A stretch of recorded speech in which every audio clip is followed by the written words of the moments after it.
but that's always a challenge. So good morning, ladies and gentlemen. My name is Björn Kümmel from the Federal Ministry of Health in Germany, and I'm honored to welcome you to another session of the policy track.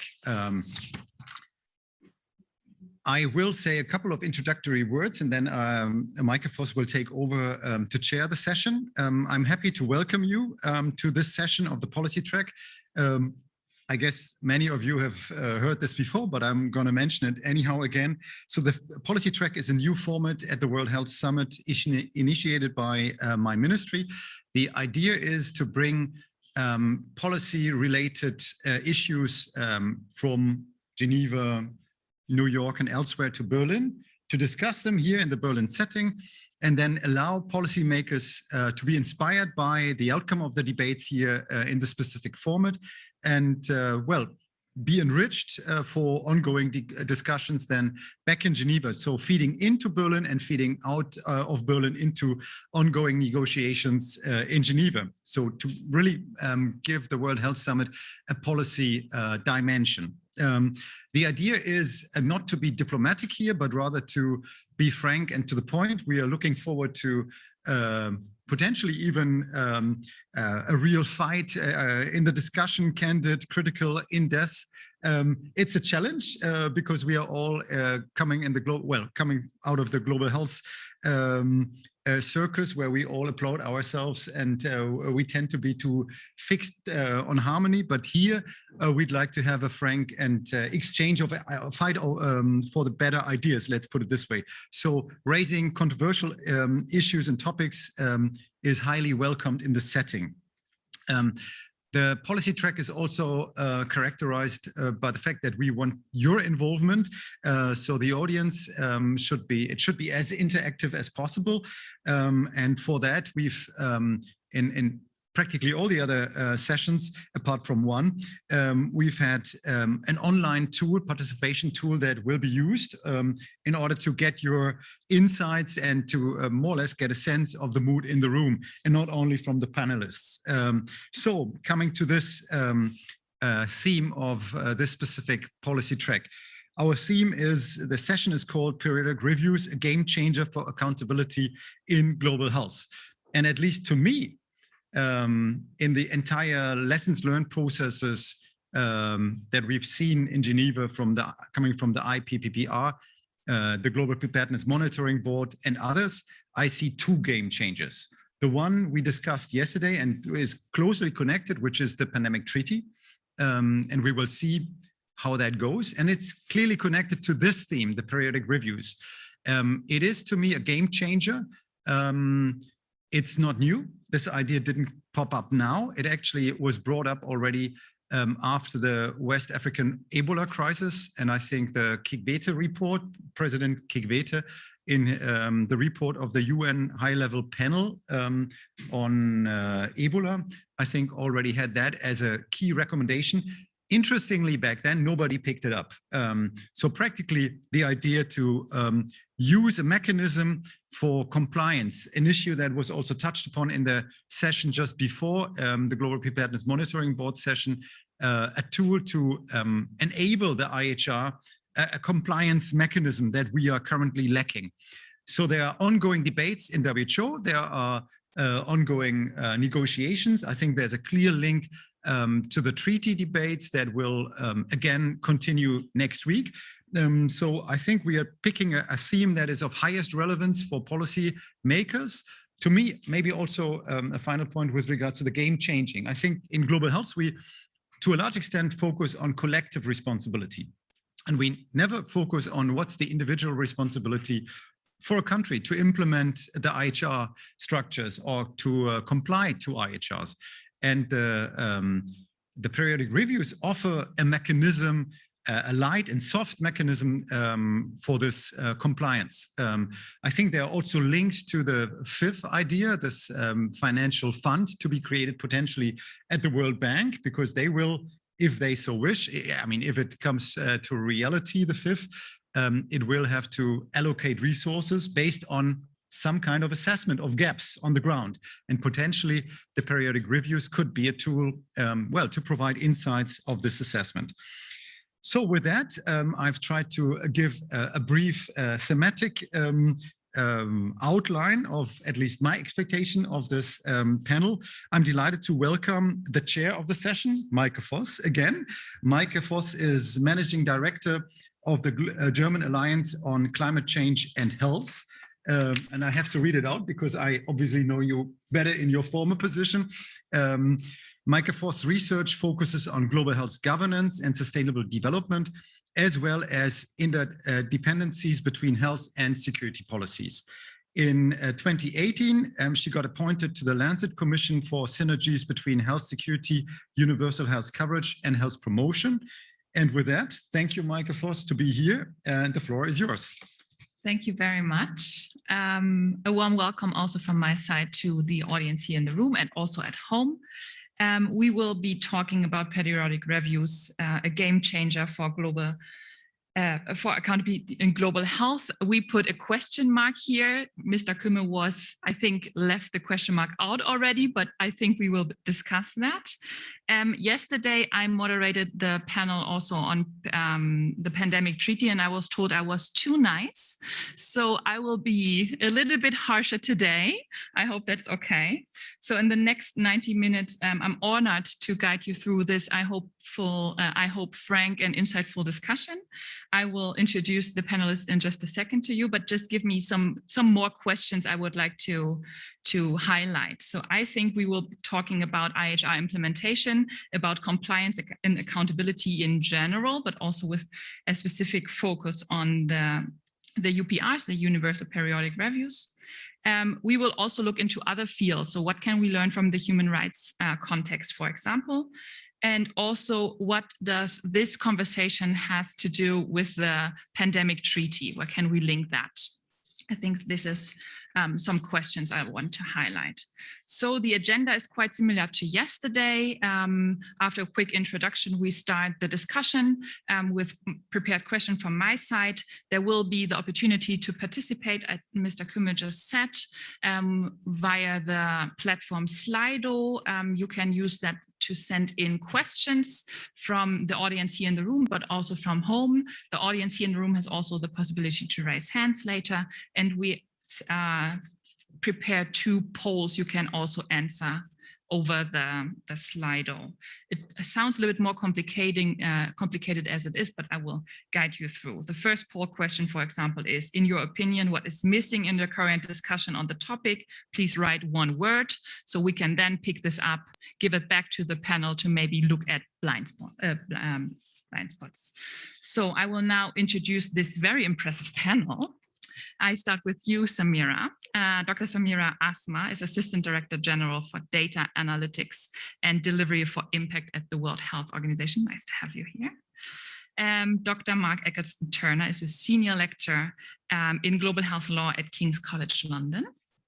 And we have Professor Dr. Johanna Hanefeld, Director of International Health Protection at our Robert Koch Institute, Public Health Institute of Germany, and also an Associate Professor of the London School of Hygiene and Tropical Medicine. Good to have you. And Professor Dr. Benjamin Mason-Mayer, Professor of Global Health Policy and Gilling School of Global Public Health, University of North Carolina at Chapel Hill. That's long. Great to have you. So don't waste any time and let's get started. Samira, I have 2, or maybe we start with the first question for you. What do you say from your experience and perspective at WHO? Why are some member states not complying or struggle to comply to the IHR? And what can a universal periodic review focus on to bring more preparedness into the countries? Thank you, Maike, and thank you for organizing this session, and to the co-panelists. Look forward to discussing it, as Bjorn said, frankly. With regard to the international health regulations, it has all the elements that are needed for countries to be better prepared. But unfortunately, the pandemic has really shown that the current tools and the way the tools are applied are falling short. And there are many reasons for it. And WHO has conducted various assessments to ensure the compliance for international health regulation, whether they are the state's party assessments and various voluntary evaluations, after action reports, and many more. We have seen that countries fall short.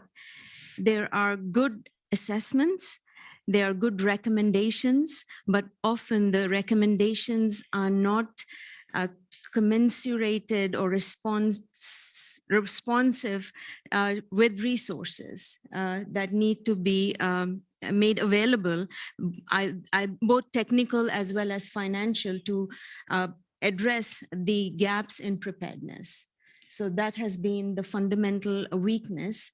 And as Dr. Tedros announced in November, that the Universal Health Preparedness Review would potentially be a game changer. And coming from the earlier session, now is the time to act. So we are really putting the UHPR into motion, beginning in a week or 2 weeks' time, where countries have to begin piloting it. It's a voluntary member states-led process built on a platform of cooperation and mutual trust with transparent accountability that underpins the review process. But here, the important, unique aspect is that it will be accompanied by exchange of technical expertise and best practices, and also identifying and directing how the resources can be channeled through the World Bank or IMF or other development resource mechanisms. Okay, so what I'm hearing is we have a lot of recommendations. It's just the action that is missing to really Absolutely. implement these, and also the funding to do that. Okay, and maybe you can explore a little bit more on the pilot you just mentioned. Sure. We had a number of countries that have volunteered and felt that this is a way forward. So very grateful to Germany, France, Portugal, United Kingdom, and we have a number of countries from the African region. The idea where the UHPR first took roots from the Central African Republic, Benin, Cameroon, and we have other countries such as Maldives, Thailand, and Indonesia. So we have a group of 13 countries that are in discussions with WHO and among the member states. And we have about 4 countries that are ready to pilot. Central African Republic begins the pilot exercise in a week or so. The idea is to take all the technical underpinnings and the accountability frameworks and mechanisms that are out there with a sensitivity that we don't want to add any extra data collection burden on countries. There is the 3 billion targets that WHO had proposed and member states had accepted for having at least 1 billion people better protected from health emergencies, but now the entire world, all countries, and 1 billion people at least having universal health coverage without incurring financial hardship, and at least 1 billion more people enjoying healthier lives. All of these targets are underpinned by indicators that inform and help accelerate progress towards SDGs. So we are using that framework, but with a sharp focus in pandemic preparedness, emergency preparedness, and building country capacity. There are various monitoring systems, so not to duplicate those, but to extract the essence of the accountability framework and the priorities, and then go through the review that the member state and the country that is piloting goes through the exercise, prioritize, have a report after the review. We potentially would also have a civil society independent review, and the Secretariat, we as the World Health Organization, providing the necessary technical assistance to proceed with such a review process. So hopefully the 4 countries that will be piloting between now and hopefully January, we will have a lot of lessons learned. This will be a dynamic process. We are also working on the dynamic preparedness monitoring mechanism as well, because we have the indicators and mechanisms to assess the capacity to prevent epidemics. We have elements to be better prepared, but we don't have very good mechanisms for time to respond to pandemic or epidemics. Okay. So that has been very crucial, and we have identified from the recent epidemic the time it takes for a country to respond. So the urgency has to be built into the review mechanism, and the capacity underpinnings that a country needs need to be fulfilled and shared across all member states. Okay, I'm sure we will dive deeper into the process, but Ben, let me ask, maybe you can share a little bit of your experience and your work looking at the Universal Periodic Reviews for Human Rights and what we in the health sector, I mean, it's closely linked, of course, but what can we learn from the existing process, and is it a game changer in human rights context? Well, I think in some ways, Germany has been a game changer in thinking about leadership in global health policy. And thank you, Bjorn, for driving this agenda forward on both the pandemic treaty and this monitoring process. Thank you to Julia and to Micah for developing this session and thinking about what accountability can bring to the pandemic treaty and thinking about ways that we can monitor government obligations. And thank you, Samira, for really getting the conversation started around this universal health and preparedness review. As we think about these issues around monitoring and accountability, we all agree that monitoring is going to be essential in assuring accountability for obligations in global health. And we need to understand what models of monitoring work best in order to ensure this accountability. And thinking about this from a human rights perspective, we recognize that it's not just about the UPR, but it's about an ecosystem of monitoring that exists at the national level, it exists at the regional level, and it exists at the international level through both treaty bodies for specific human rights treaties, and then the UPR, begun 15 years ago as a way of assessing all countries across all human rights obligations. Now, in thinking about the UPR, we need to recognize what has made this process so successful. And I'm not going to say that it has been entirely successful, but the success of the UPR has been driven by specific reporting guidelines that states know exactly what they need to report every time they step forward before the UPR. Secondly, we think about the constructive dialogue process as central to accountability. There is no universal police force. There are no sanctions for non-compliance. The dialogue itself between member states is what facilitates accountability. And then finally, we think about the follow-up that's necessary after the review, that this is in some ways a recurring process that happens every 5 years. And if states are reporting the same data every 5 years, we get a sense of progressive realization of rights. We get a sense of the progress that states are making, so that it becomes a continuing dialogue on the steps that states are taking and the ways in which those steps are realizing success. Now, in thinking about these issues and what lessons we can take for the health sector, we need to keep in mind that human rights is coming from a much stronger, or at least longer foundation, that human rights have been developed under international law over a 70-year process, that there's an understanding that when states are reporting, they know exactly what obligations they're reporting on and what steps they need to take in order to meet those obligations. Secondly, we think about the buy-in that exists. And I think you speak quite eloquently about the importance of states believing in this as a voluntary process.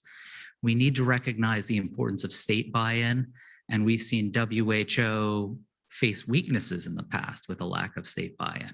Whether originally WHO was intended to develop an international digest of health legislation when it was first developed, and that system never took off because states never reported their health legislation. And then most recently, when we think about the JEE, states aren't succeeding universally and reporting on the JEE. There are weaknesses in that reporting process. And secondly, we need to think about buy-in from WHO country offices, thinking about the importance of country office reporting into this process also, and thinking about some of the weaknesses that WHO has faced in its surveillance system on reportings on attacks on healthcare, where WHO country offices are less willing to openly criticize the member states with which they work hand in hand each and every day. And then finally, we need indicators. We need to understand not just what states are reporting on, but the specific data that they should be reporting into this universal monitoring process. And that once we have all those steps in place, we recognize that this is an evolving process. And I think it's wonderful to see this being piloted so that we can get a sense of what works and what doesn't work in order to ensure that this monitoring can facilitate accountability. Thank you, Ben. I will pick up one question because it fits perfectly when we look at the UPRs for human rights. Which mistakes should we not repeat? Can you give one example? I think one of the challenging things about the WHO process is that the WHO process involves two reports, as I understand it. There's a report from member states and there's a report from WHO. Within the UPR, there are three reports that are evaluated. There's a country report from the member state. There's a combination of international organizations report. And then finally, there's a civil society report that's developed by the Office of the High Commissioner for Human Rights. Now, the civil society report has not always reflected the views of civil society. And I think there needs to be additional mechanisms, both within the UPR and now within this WHO monitoring system, to ensure that civil society's voices are heard. Because one of the greatest fears would be that member states report the information they're reporting is not accurate. And where that reporting provides a sense of what's happening on the ground, we can't facilitate true accountability if the monitoring is not based on the actual situation. Thank you. Mark, feel free to also refer back to the other panelists. Looking at other regimes, for example, the Biological Weapon Convention, or we talked about the COPs in climate policy. What do you think, how could a process like, what can we learn from these processes? And what would you describe as an ideal review and follow-up process in health? So I think the first thing to consider when we talk about accountability is accountability to whom, for what, and why. So traditionally, accountability through WHO tends to be quite top-down and metric-driven, whereas the UPR is much more dialogue-driven between member states. And some of the arguments are that this can therefore foster trust and sharing of experiences. But the what question, what are we being held accountable for, brings us back to what is the formal legal basis, or what's the basis of what you're being held accountable for? Now, Ben touched on this briefly, but with the UPR in human rights, that regime has a degree of success because it is building upon 70 years of treaty. And not just treaty that member states sign and then don't ratify. We also have a long history of, at least in common law jurisdictions, of these international human rights instruments being referred to by courts. They're very well embedded within the legal systems of member states who go before the UPR. We don't actually have that sort of system in global health law or pandemic preparedness, which takes us back to the IHR and the core capacities, essentially. But as you refer to, that there is a hope that this will go a little bit broader than that. But the question is really, what are member states accounting for? What are they reporting? What does accountability mean? Because going into this pandemic, if you looked at any of the accountability mechanisms which you had in place, the JEE, Global Health Security Index, etc., the two countries that consistently came out top, in the top three, was the USA and the UK. And you only have to look at how we've responded to this pandemic to see that clearly the metrics are not everything here. So what we're actually reporting on is a key question here. How do you include within a universal health periodic review political apathy? How is that going to be captured? Because that's actually been the fundamental downfall for a number of countries around the world in responding to this pandemic, particularly high-income countries who have responded very badly. How are you going to capture that? How are you going to measure it? And how are you going to put in place mechanisms to make sure that that doesn't actually cause a global catastrophe in the future by having poor responses? And then we come to that final question of why. Why would member states engage in an accountability mechanism? So there are multiple ways to think about accountability. The UPR is just one of them, but we also have, inspections regimes through nuclear non-proliferation and the chemical weapons conventions. And countries engage in that process because it's a basis of mutual self-assurance. It is assuring another country that you have not engaged in a process that you give treaty commitments that you wouldn't. It's you assuring other countries, I am not developing a nuclear weapon. I am not developing chemical weapons. You are able to come in, I will give you a report to show I'm not doing that, and you can come into my country in some circumstances through inspections regimes to check that. So most accountability mechanisms within international law are about prohibition. They're about prohibited activities. And even the human rights regime, which has a bit more positive obligations contained within it, it tends to be about, I have not done the thing I gave you a binding commitment I would not do. So what are we going to ground any sort of accountability mechanism in global health in? What are the assurances member states are giving to each other? And then we also have to think about why these, if there are activities which countries haven't met, they haven't met their JE, they haven't met the core capacity obligations. Well, why? What this cannot become is a naming and shaming exercise where low and middle income countries are sort of berated by their high income neighbors for not having sufficient healthcare resources in their countries without actually providing them with the resources which they require. Now, my concern here is we have known for a very, very long time that a number of low and middle income countries have really struggled to meet their core capacities. And we also know the root causes of that: poverty. It's not that they don't want a functioning health system, it's that they lack the financial and technical resources to make that happen. We've known that for a very long time, and we have made very little progress around that. How will this make a difference? How will this make a difference to, first of all, the high-income countries that responded so poorly in COVID due to political apathy, despite having the resources available to them to respond properly? And how will this make a difference to the low-income countries who don't have a robust, strong health system, but don't have the resources available to them to make it happen? That's the real key question here. And mutual learning is part of that, but so is resources and so is financing. And I know there was a reference earlier to potential funding being drawn available from the World Bank. So many low and middle income countries feel that they've had their fingers burnt dealing with developmental funding through the World Bank. So there's a trust issue there. And I think that there are a number of sort of questions which have to be answered here about what are we working towards here? And will this universal health periodic review help us get there? And for the moment, I have questions. Before I come to Johanna, I would like to take Mark's question. How will the UPR make a difference? Back to Samira. What are your thoughts, expectations?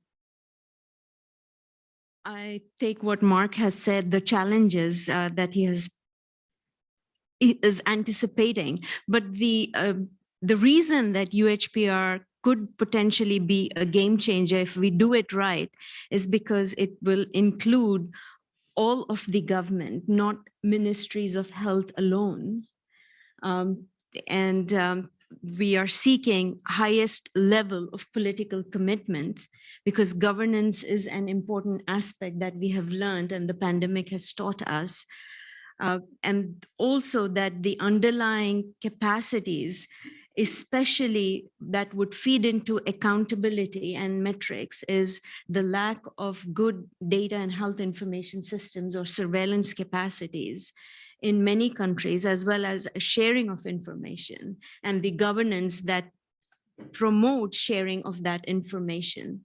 So making the information accessible and available, making this process truly transparent, And having that dialogue from each of the member states that are engaged in this process with a spirit of mutual trust, solidarity, and cooperation, and understanding that a threat in one country can spill over to another country. So again, as the statement goes, that we are all in this together, literally.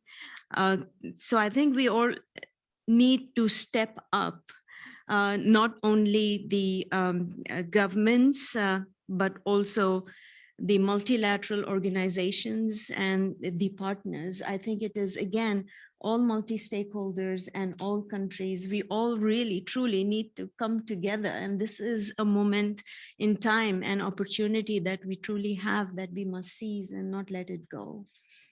Thank you, Samira. Maybe we can also talk a little bit more how to get high-level engagement. I think that's the multi-million-dollar question. But Johanna, the IHR Review Committee report was shared by your boss, the president of Robert Koch Institute, Public Health Institute here in Germany. And in the report, a peer review mechanism like the UPRs for human rights was recommended. Maybe we can talk a little bit more about what do you think could be the main aspects of such an instrument? Yeah, I mean, I can't talk for my boss, of course. So first of all, I think a lot of really important points were mentioned already, right? So I think I really like the point from Benjamin also that these human rights treaties, they've been around for a long time. So it's very clear what countries are reporting on. So if you set up something new, it's going to be, this will grow over time. And I think it's important to communicate that from the start. I also really liked, Mark, your point saying, how do you incentivize positive action? Because that's really what comes out of it. And Samira, you highlighted many of the aspects that we learned. So I think for me, it's clear, and I completely agree with the IHR review recommendations. It's clear we need another mechanism, right, to strengthen compliance. And for me, compliance comes from greater accountability. And I think after what we've lived through, it's completely clear that our shared and combined security relies on this greater accountability and greater compliance. So how do we do that? And I think then we see some of the mechanisms, and I'm going to speak, I guess, a bit more from national perspective, but we have found the mechanisms wanting, right? So we know that the international matrices that were designed, US came out top. We've all seen the tragedy and continuing to unfold in front of our eyes, right? So I think, for example, the JEEs, they've been helpful. So Germany, when I talk to my German colleagues, so I work internationally in the Robert Koch Institute, but when I talk to my German colleagues, they say, we undertook a JEE process here in 2019. It was really helpful, like understanding our laboratory capacity, for example, when we had to rapidly scale up the PCR testing at the beginning of the pandemic, really helpful. So there are good things there. But on the other hand, things like the JEE, and I think that goes to a bit what needs to be in a mechanism such as this. Largely, I hope I'm not offensive in saying that, but it's a little bit of a tick box exercise, right? So do you have X, Y, Z? And then you tick, tick, tick, tick, tick. But what that doesn't tell you are those important aspects that you've already mentioned, and I'm delighted, Samira, that you've mentioned them.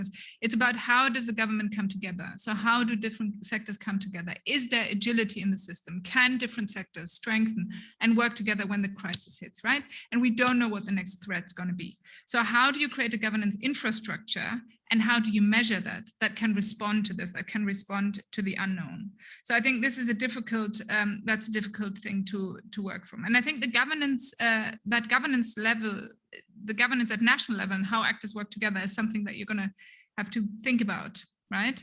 But I think equally important, and that's for me, the other big lesson that we've learned and seen, and that may, as we seek to understand more about the different ways in which the pandemic has unfolded in different regions and countries, is around how communities have been engaged and how that trust between community and government institutions has potentially enabled stronger responses or not. And how do you conduct a periodic review that measures that sort of stuff, right? So I don't have an answer to that.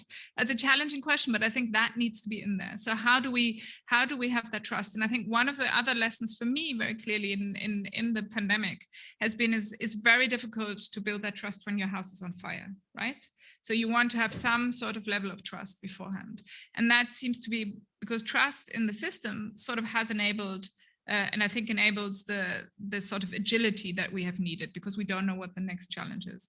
And then, of course, you come to the third aspect, and that is the sustainable funding. So, and I think that speaks to Mark has said, it can't become an exercise where rich countries and it has to be a game-changing financing mechanism, right? It has to be funding that's there, that doesn't seem to be dependent on something or compliant on some type of compliance. So we need the sustainable financing. And again, that for me comes back to the fact that this is our shared security, right? This is not an investment over there in another place. This is an investment for all of our security. And then, of course, and that's a piece that's sort of close to my heart, is there are national structures. So of course, there have been national focal points for IHR. I think, again, I would argue these have not been always sufficiently resourced. These have not had the independence. They've not been clear enough established as a structure. So for me, where I sit in the National Public Health Institute. Those are important structures, right? They know their countries relatively well. They could be strengthened. They have a role to play. Maybe those are some initial thoughts I would give. Thank you very much. There's a lot, but I would like to look at the poll to maybe look at what we are missing. And I also see a little bit of the questions, and there are, of course, questions on how to engage in NGOs and civil societies. Okay, wow, accountability in our faces. Okay, so let's see. Response after review. So what do we do with the review? Lack of capacity, of course. Geopolitics, we haven't talked about this so far. National interest and conflict. Mark, get prepared for questions I have here. Filling the known gaps. I'm not quite sure what that means, but maybe you know. One Health, generative data, non-compliance, how to deal with that. So maybe just you can refer and pick this up as you wish, but Mark, another question for you. One of the main challenges when it comes to complying to public health as well as human rights regulations are conflicting interests, of course. Most notably, the public health measures are often perceived as negatively impacting the economy. How could we ensure that member states report and collaborate in the best interest of the public's health?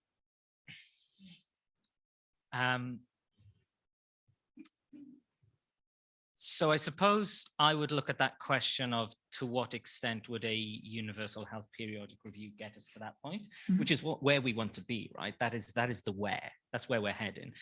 How far does universal health periodic review push us down that road? I have some concern. I have some doubts, because ultimately these instruments would work during peacetime, what we would think of as peacetime, not during a pandemic. No one's going to be having a universal health periodic review in the middle of the next pandemic. They're going to be giving assurances to their neighbors and to the international community that next time we will do better. But state self-interest really comes to the fore during a pandemic. You know, that idea of this is a state of emergency within our country. We will close our borders. We will engage in nationalistic behaviors. We will look after our own, which is the sort of rhetoric we're seeing all the way through that, all the way through it. So any commitment which you make to your neighbors in a sort of health periodic review or make to the international community must obviously be taken with a pinch of salt. And I think that's one of the most important messages to bring home here, right, is that these are not objective standards that we're talking about. You know, we may be gathering metrics, we may be gathering data, but it is a wholly political exercise. The report which is submitted by the member state is a political report. You know, we see this in the universal periodic review. Member states lie. Member states do not fully account for what is happening within their territory. They provide false information to the universal periodic review because it makes them look better. They will do the same in a universal health periodic review because it is in state self-interest to do so, or it'll be perceived as in their self-interest. The reports of civil society and so the way in which the universal periodic review is this idea of mutual peer review, and it's also how the universal health system is meant to work. Who you get as your reviewers on the international community depends on how good a review you get.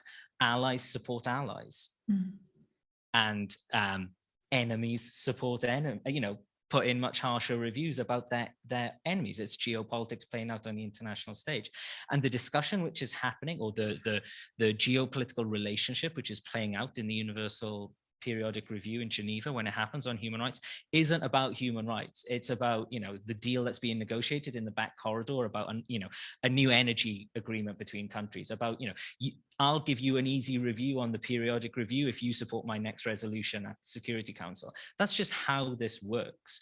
And that's the reality, and we just have to accept that that's the reality. And I think this is an issue of perception. It's that we cannot go into this thinking that this is objective, free of politics, and standard, and is scientific and objective. It's not. It's political. It will be a political process. If we go into this with our eyes open, of recognizing that political aspect to all of these processes, then good. But my concern is that we're not recognizing that at this point, despite the fact that there's a good history from the Universal Periodic Review of that politicization of the UPR, which then brings into question the effectiveness of it as an accountability mechanism, and the transparency the transparency of information which is presented there. Ben, I'm just asking directly, would you agree that, what I hear is it all comes back to trust, basically, but also would you agree on the level of politics that we at some point just have to accept? I agree that geopolitics is central to understanding this. I disagree that it is entirely about things that are unrelated to the review at hand. I think the question that we grapple with is how to constrain the report, the review, and the civil society process in order to ensure that the process, while political, is conducive to health system strengthening. I think the first way to do that is to be specific about what states are reporting on. And concrete indicators can provide both ease of reporting for states. They know specifically what they need to report, so they aren't out there trying to cherry pick specific evidence that makes them look good. But it also provides effectiveness. It gives them a sense that they're improving over time or not improving over time when they're reporting the same data. And then once that data is reported, we need to make sure that the data isn't just coming from states, that civil society data is incorporated, whether it comes through the WHO report or a separate report is another question. And then finally, we need to make sure that the constructive dialogue truly is a constructive dialogue, that states come into the process hoping to have a conversation about what is working and what isn't working in order to make health systems improve. And so it is a political process, but that doesn't mean that it is an ineffective process. Yeah, totally. We just have to recognize the politics within it. Mm-hmm. Yeah. Johanna, I saw your hand. Yes, I would say, so what? So it is a political process. So the geopolitics play a part, and frankly, they always have. And if it wasn't so important, I'm quite excited that it's now become so politicized, because it means it's been taken a bit more seriously.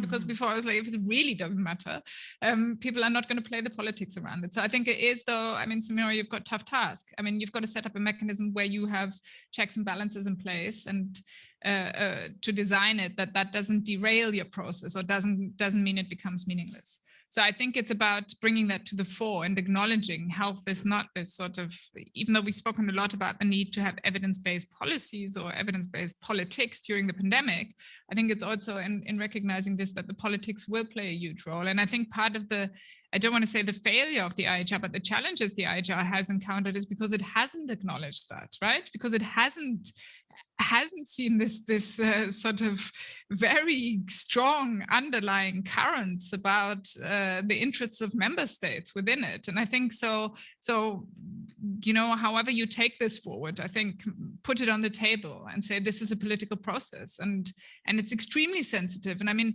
you spoke about the early trigger, right? About we need better early trigger. I think it's fairly clear, right? That's a big challenge. So how do we do that? So member states really, that is a huge exercise in trust. So you trigger, but there will be consequences for your country, and they will probably in the short term be a little bit negative for your economy, right? They will be, but it's about putting that on the table and then thinking, okay, but how can we balance that? So I think in a way, I'm glad that the politics are there, because it means it's important and it's being taken for an important issue. Thank you very much. I would like the audience here in the room to, if you want, raise a question. I will pick one or two to the audience and then let them respond. There is a microphone for you. And after that, I get some questions from the online audience. Yes, thank you, Andreas Kielser from the German Development Agency. I think you brought that up already a little bit, but also Dr. Tirides on his opening remarks, he said in the last 20 years, every crisis created new structures. And I would go so far and say every crisis created new monitoring systems. Yeah, we had, after the last one, we had the same discussion saying we don't know enough, the gaps are not known, and we started with the JEE, yeah, and the JEE triggered very much by the global health security agenda indicators there, was a similar discussion. And I think I brought the filling in the gaps position in there, because I think what is missing as a motivation, because it's an illusion to think we can measure really the preparedness. I think this will not work. But I think, and especially as a motivation to improve, I'm not sure that works. I think the motivation must really come through looking at the gaps that we know already. Why do we always have to think only if we know more gaps, we can start filling the gaps? I think we should look at the known gaps that we have and start filling them already. And we know a lot of gaps. And if we put all the efforts that we put into creating new monitoring tools into filling the gaps, I think there would be much more motivation of the countries to really work together in addressing those, instead of always measuring again. And there is a blame in this measuring always. Yeah, and I think you mentioned also very nicely that even if we come with a high index, and I think in every future measurement, the UK and the US should maybe come up very high. Yeah, it still will not tell us that we are dealing with it nicely. So why not starting to fill the gaps that we know? That would be my question. Thank you very much. Do we have another one? Maybe first there and then here. Good afternoon, Elena Legido quickly from London School of Hygiene. Thanks a lot for your presentations. I just have a quick question. So we're talking about periodic reviews, but I think at the country level, also lots of countries are now grappling with the idea of conducting their own evaluations. So I wanted to ask, how do you link these periodic reviews with WHO and the national evaluations that countries are conducting, or that citizens and experts are asking countries to conduct? Thank you. Okay, thank you. I think we are going with this question in the direction of reporting and the burden of reporting on countries, but another one here.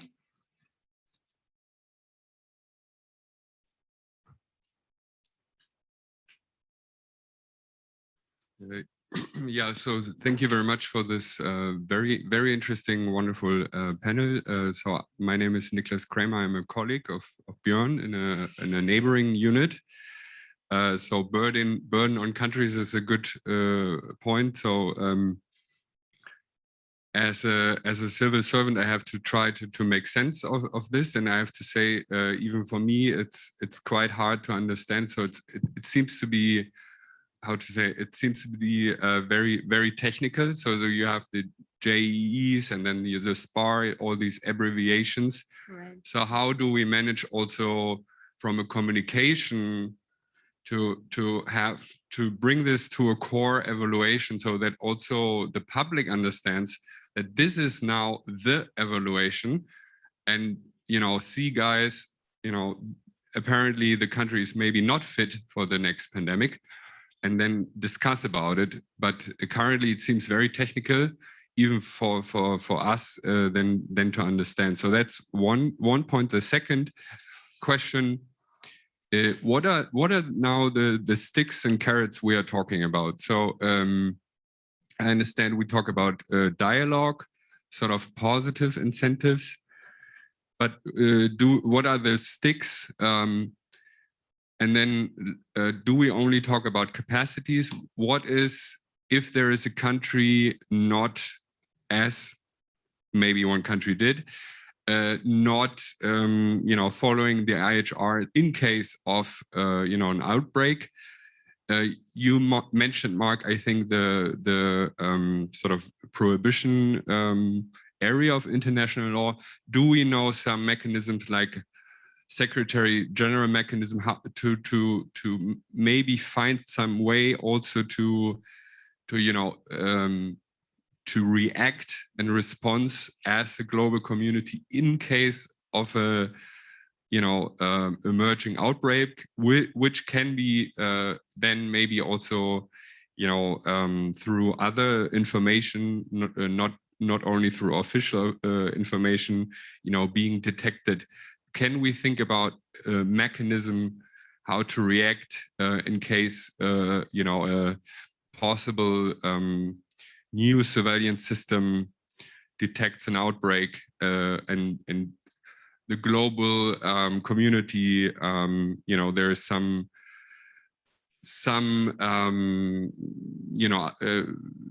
that the country is not responding well. So maybe if you can elaborate on this, thank you very much. Thank you very much. I'm sure Mark will answer this or tries to answer this.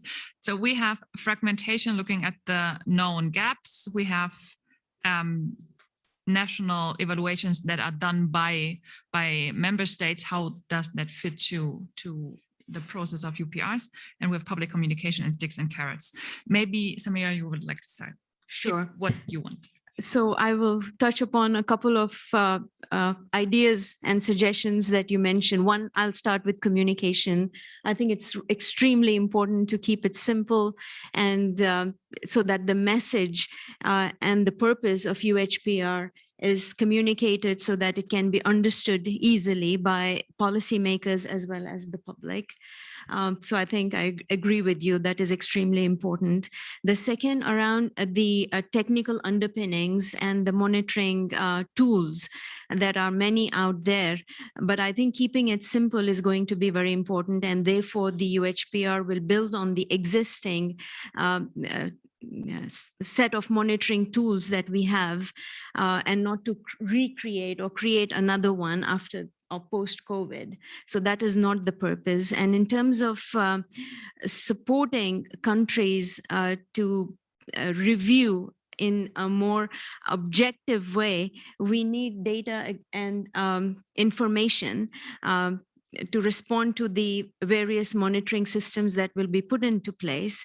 But there are also data gaps, as I mentioned. And those have to be supported. Those weaknesses or limitations in countries have to be supported. I'll give you one example. One is around the reporting of deaths during the pandemic. And we know that there has been a significant underreporting.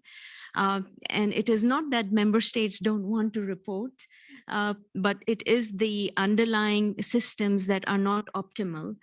Something as basic as civil registration and vital statistics, the births and the deaths are truly the bookends of a lifespan, and cause of death reporting, whether deaths due to COVID, direct or indirect, that has been a significant challenge. And we rely on guesstimates, estimates. So I think there are some fundamental areas that countries need support with. So for example, there are good administrative data systems in many developed countries, whereas 9 out of 10 deaths in Africa go unreported. So you see the areas that we know where the gaps are, and immediately we can transfer some of the best practices and scale that up.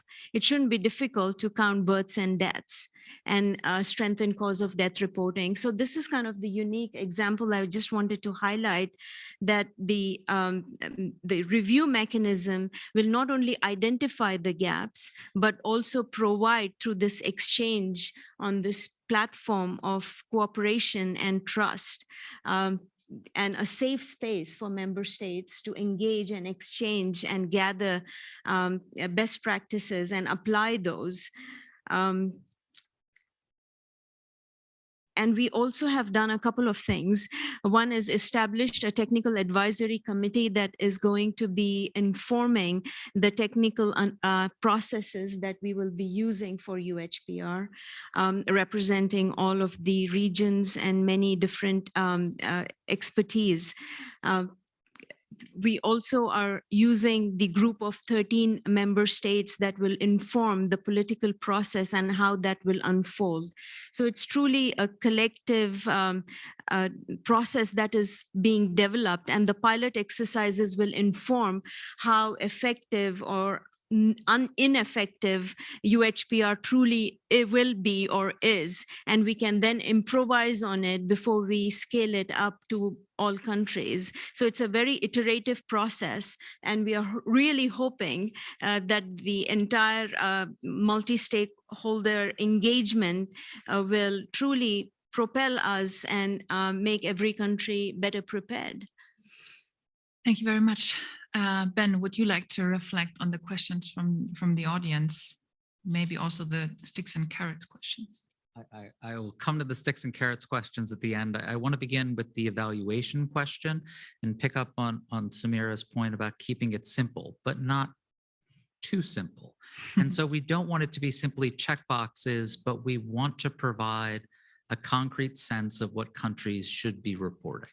And that's beneficial for those who are reading the reports, but it's also beneficial for those who are producing the reports, recognizing the ways in which easing the monitoring burden with monitoring obligations across a wide range of different institutions can be burdensome for bureaucrats. How can we provide specificity in reporting guidelines that are concrete enough that it makes it efficient to report, but it also makes it effective when you're reporting the same information over time, allowing for comparisons across countries and over time, and complementing existing mechanisms. Now, as to the question of why we can't just fill gaps, health systems don't change overnight. When we talk about obligations not to torture, this is easy. The only obligation we expect countries to implement is to stop doing what they're doing. But when it comes to health systems, we're talking about progressive changes over time. And so this recurring dialogue across multiple reporting cycles and monitoring cycles can form a virtuous circle where each monitoring report provides a new baseline for the next monitoring report so that we can see health systems strengthening over time. And then finally, speaking to this question of sticks that Micah is intent on focusing on, I think the monitoring system isn't the stick itself. The monitoring system is a means of information diffusion. Now that information comes from the country, the member state, ideally providing information that was not readily apparent before. And that information gets shared with both national stakeholders and international stakeholders. And so the universal reporting mechanism becomes a foundation by which civil society gets information that it wouldn't otherwise have access to, and then can use that information in order to support states or challenge states where necessary to make progressive improvements over time. Johanna, would you also like to reflect on? Yeah, so I like the explanation of the progressive realization over time. I mean, which makes the right to health so much more challenging than some of the other conventions. But there are a couple of points I wanted to pick up on. So first of all, Samira, I would challenge you to put up some new indicators, right? So I know we have been to death evaluated and have had in monitoring systems and so on and so forth, right? But I think the starting point of the panel was a bit, they're not fit for purpose. We've seen that. And I do think for me, governance and trust have come out as two of the key factors. And I think the mechanisms that we have, they haven't touched upon that. We haven't found a metric to evaluate that. And I think there is an intellectual exercise. And I would urge the WHO not to shrink away from that intellectual challenge. And I think you'll manage, and we'll support you in managing that. But I think it's worth doing that. I think it's better than, I think, of course, there's an ecosystem on which we grow, and we stand on the shoulders of giants, and you stand on the shoulders of the monitoring systems that have gone before. But much important work has been done already during the pandemic, as was said, and now country evaluation. So there's much to build on. But I think for me, really, the big gap or the big aspects have been these sort of previously thought of as intangible aspects of governance and trust, right? So I think if you want to be a game changer, you got to pick that up, and I think it's okay to say that you will have to develop something new, and you should have the confidence, and we should all have the confidence to say we can make that argument. We can make that argument to our publics and to member states, and when, if not now.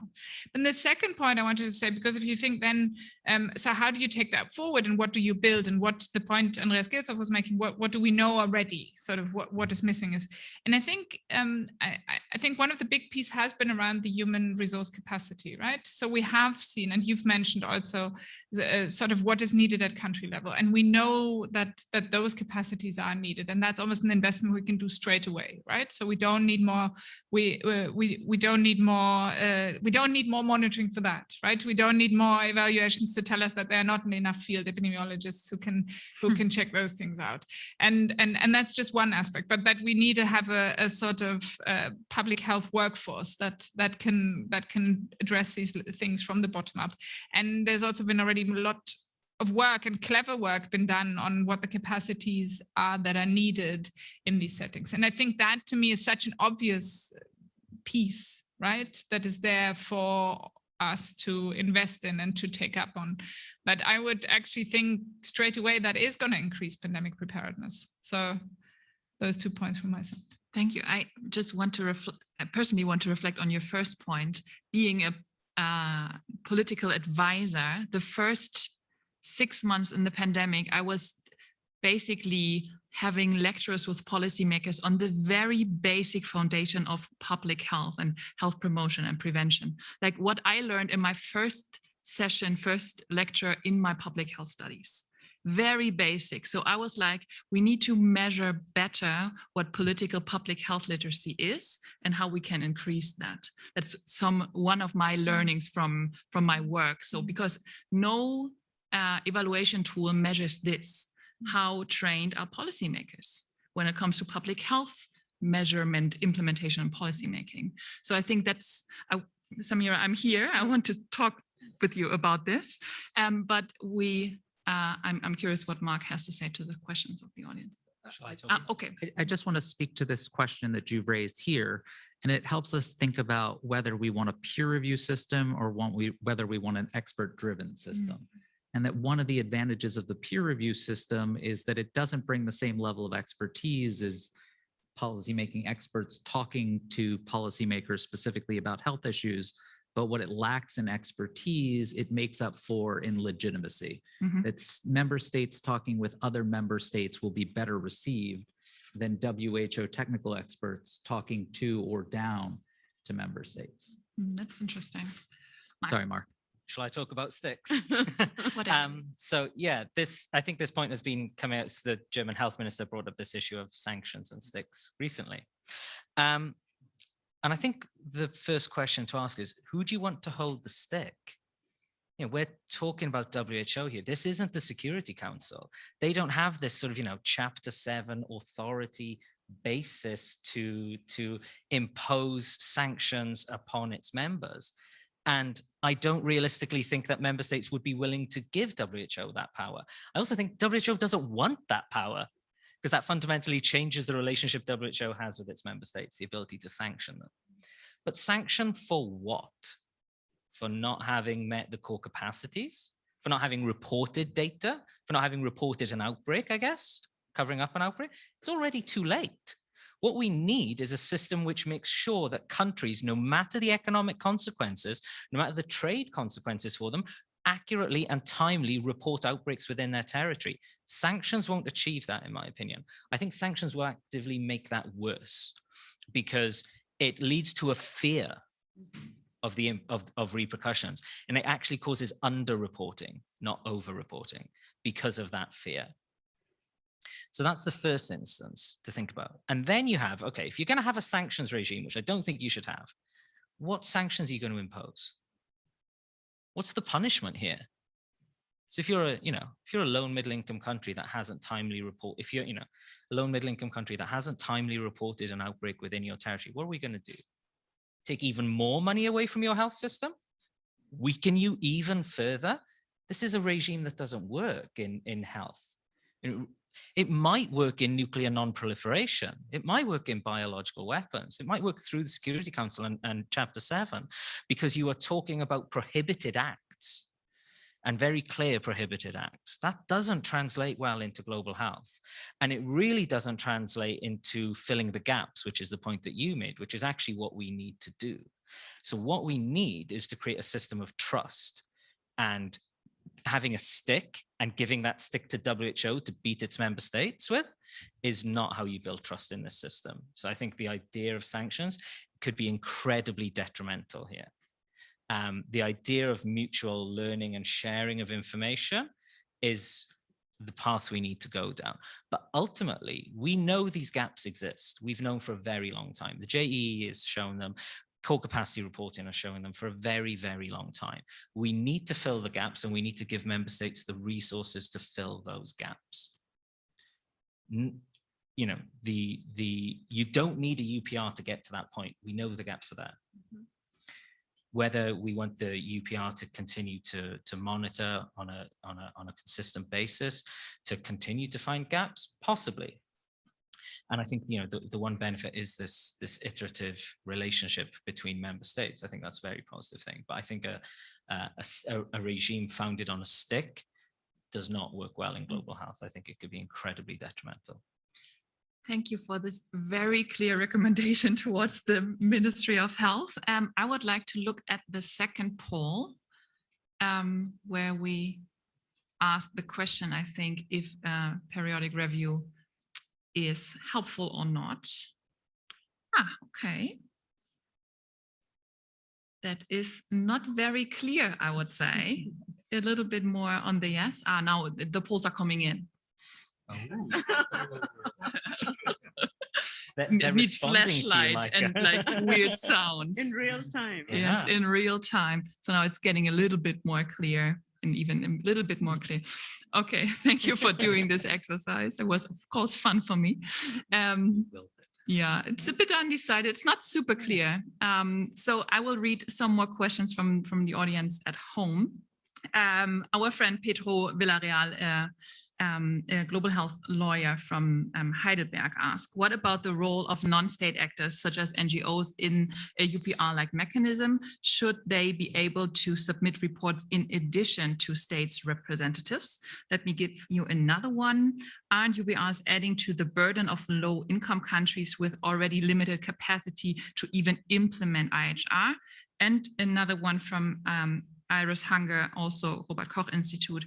Previous IHR reviews showed some countries to be well prepared, which later mismanaged COVID-19. How to change the review process to avoid this in the future? I think we talked about this already a little bit, but maybe the first one, NGOs and again, burden on low middle income countries.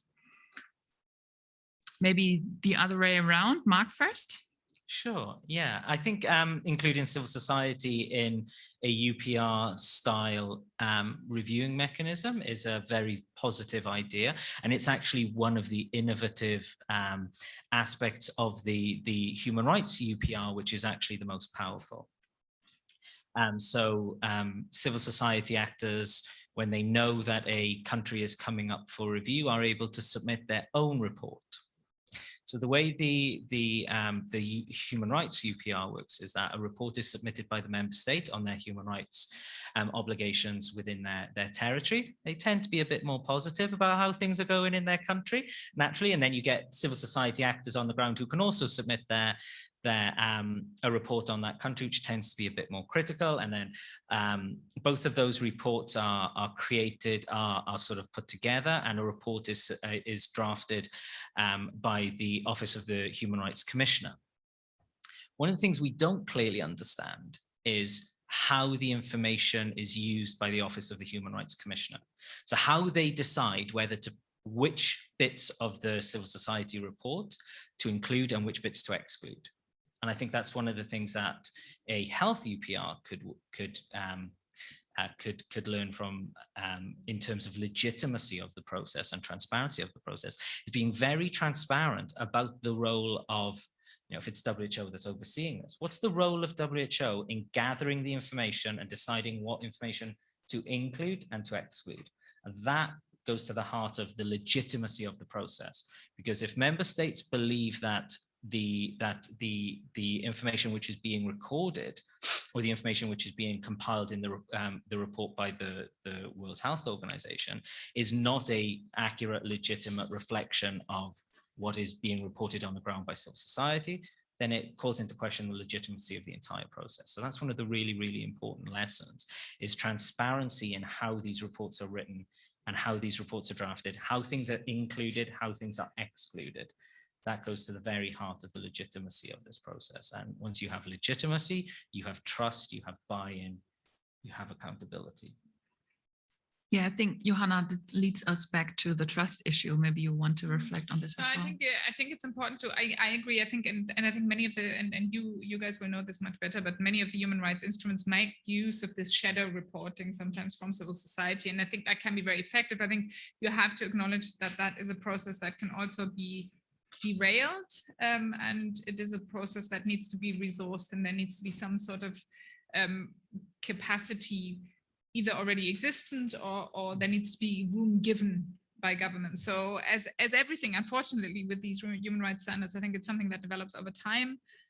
That's and that you need to have a process where you think about those types of aspects. But I think that can be actually very powerful, that those processes themselves can be very powerful in terms of bringing in communities and empowering them, and then developing national dialogues around all sorts of things. So I think, to me, again, it speaks to sort of the fact that I think whatever happens at national level is really important. So whatever kind of conversations you can make happen through a global mechanism at national level that brings in loads of different voices is a positive thing. Maybe, Mark, maybe we start with you, Ben, also reflecting on this, and maybe you can also explore a little bit further the role on experts. How can I be a part of the process? Or should I? Yes. So I think this question of NGOs and NGO involvement leads to a distinction in the human rights system between treaty bodies, which tend to use more shadow reporting, which brings up this question of which NGOs have the capacity to engage in shadow reporting, and the UPR, which seeks to have three distinct reports: a state report, an international organizations report, and then a civil society report that's compiled by the UN country office, and specifically the Office of the High Commissioner for Human Rights, which gets around some of the capacity problems. So WHO could consider either adding a third report on civil society, or it could bring in civil society and NGO involvement both in the state report and in the WHO report, so that when states are reporting, there's an expectation of national dialogue in the development of the state report. And when WHO country offices are developing their report, there's an expectation that the WHO country office is incorporating civil society perspectives. And that might take some of the politics out of this, and it might further facilitate accountability, because the act of developing the report itself can provide a means for governments to engage in a dialogue at the national level that can lead to meaningful change. And so some of the change in the peer review process is at the international level, and some of it can be at the national level, where even if no one reviewed the report, the act of developing the reports themselves provide a mechanism to change state behavior. You left out the experts. Oh. And the experts should be involved in both of those processes, obviously, too. And we welcome all the ideas and suggestions, even from this session. As I mentioned, this is a really evolving process, and we are taking all the good comments and including them, what Joanna mentioned about making sure that we have a measure of governance and good governance, political commitment, and not only vertically, but horizontally as well. And not only looking at national capacities, but subnational and local capacities is also extremely important. And the technical advisory group that I mentioned, and we welcome, and we have already exchanged since yesterday, Benjamin and I, some good practices. So I think this is a really open dialogue, really built on constructive and legitimate cooperation, built on mutual trust, transparency that will lead to accountability and very clear benchmarking. So it's not just a review, but it is how countries could truly step up their capacity from where they had been during the review, and what progress has been made, and quantifying that progress and why and how, I think is going to be extremely important. Thank you. I saw Mark's. Just on the expert point, I mean, of course, you should be involved in personally, but we need to really consider what we think of as expert in public health, and that it cannot just be centered around medical Absolutely. doctors, Sure. epidemiology. It's a much broader field than that, and there's value in widening out the expertise of who gets to talk about health. Yeah, what I circled here on my piece of paper is you have a technical advising body. Maybe you also need some global health law experts or some international relation expert when it comes to the geopolitics of this process. So maybe My rates are very competitive. So, the question is, what do you mean by technical? I mean, this would rather be a political No, advice. so there are two parts to the UHPR, the way the WHO as the secretariat is facilitating. And this is truly a member state-led voluntary process at this stage. So we wanted to make sure that the accountability mechanism and the metrics drawn from the various reviews and the technical aspects. So we have a group of experts that are in the field of public health, epidemiology, data, statistics, etc. But I take your suggestion. I think it is extremely important to have another group that would inform how best we bring in the governance and the political processes that alongside hand in hand move forward the UHPR as a whole. At the moment, we have the member states bringing in not only health experts, but the policymakers from Geneva missions, but also from the capital, from various parts of the government, not only health. So that is the process that is being driven by the member states. But I will take this recommendation that we may want to consider another advisory group or a mechanism that includes policymakers and experts in the field of governance and policy making. I Thank think you. it's extremely important. So I would take this recommendation when it's a member state-led process also back to the Ministry of Health for more advice on on international relation and on global health laws we have here. So I think we have time for the last round before Mr. Kimmel will close. Just to maybe, Johanna, you would like to start take-home messages. What was important for you? What did you learn today? For me, I think it's be bold, be ambitious. I think be a game changer. If you bother doing this process, we all want you to be a game changer. And for me, the two issues that came out of this or continue to come out of this pandemic are governance and trust. So I think you need to address those. I think for me, the core capacities lie at the country level that need to be strengthened to ensure that you can have compliance. So I think there needs to be engagement there in the process. And I think we've talked very nicely about how some of the process aspects can lead to that greater engagement, but ultimately you need financing for that. And I think the National Public Health Institutes are an important piece of that. So that would be my takeaway from today. Thank you, Mark. I saw your head nodding. Yeah, so just to agree wholeheartedly that this process has to come with meaningful resourcing and financing available. It cannot just be about finding the gaps, because the gaps are there. We've known about them for a very long time. What this could be a game changer of is facilitating the filling of those gaps. And that's one of the key things. And the other key take home for me is why are we working towards this? Accountability in order to achieve what? What is the end goal here? To make sure the core capacities are met, to make the world safer?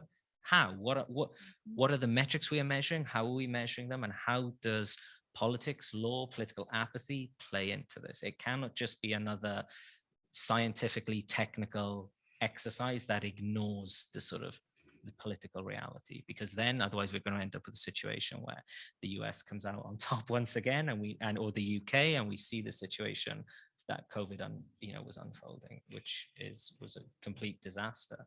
And I worry that unless we really take seriously politics and law within this process and be embedded within the review process, we will again have this situation repeating itself.